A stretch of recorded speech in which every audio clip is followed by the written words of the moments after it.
So, you have reached at a point to implement Odoo not in the default standard way, where your Odoo implementation has required that many instances running in parallel and can't be handled with a single or two servers anymore.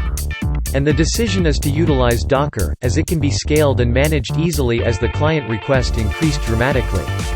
Then, this course is for you. Docker will reduce the complexity of implementing a software system that requires many supporting subsystems, libraries, external program, where sometimes a small difference of minor version or setting can cause the whole system failed to work. Docker will solve the "it works in my laptop" problem we commonly face while working with developers. I will teach you how to start creating your custom Odoo Docker image. Begins with running the official one that we got from Odoo, then tweak it to suit your needs and start generating your custom image. Direct to the point.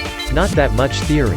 Then I will also teach you how to integrate your custom image to a GitHub repository, so that every commit to the repository will automatically create a new image version. GitLab works as well.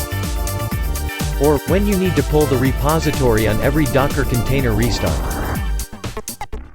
Or, when you need to clone the repository on every Docker container restart. I will teach you all of those practical things step by step. No need for any prior knowledge of Docker. Just a little bit of Linux standard commands. Please also check my other course on how to manage the Docker containers in Kubernetes environment to achieve the auto-scaling and zero downtime for our Odoo instances. Hope you find this course useful for your daily jobs. See you inside.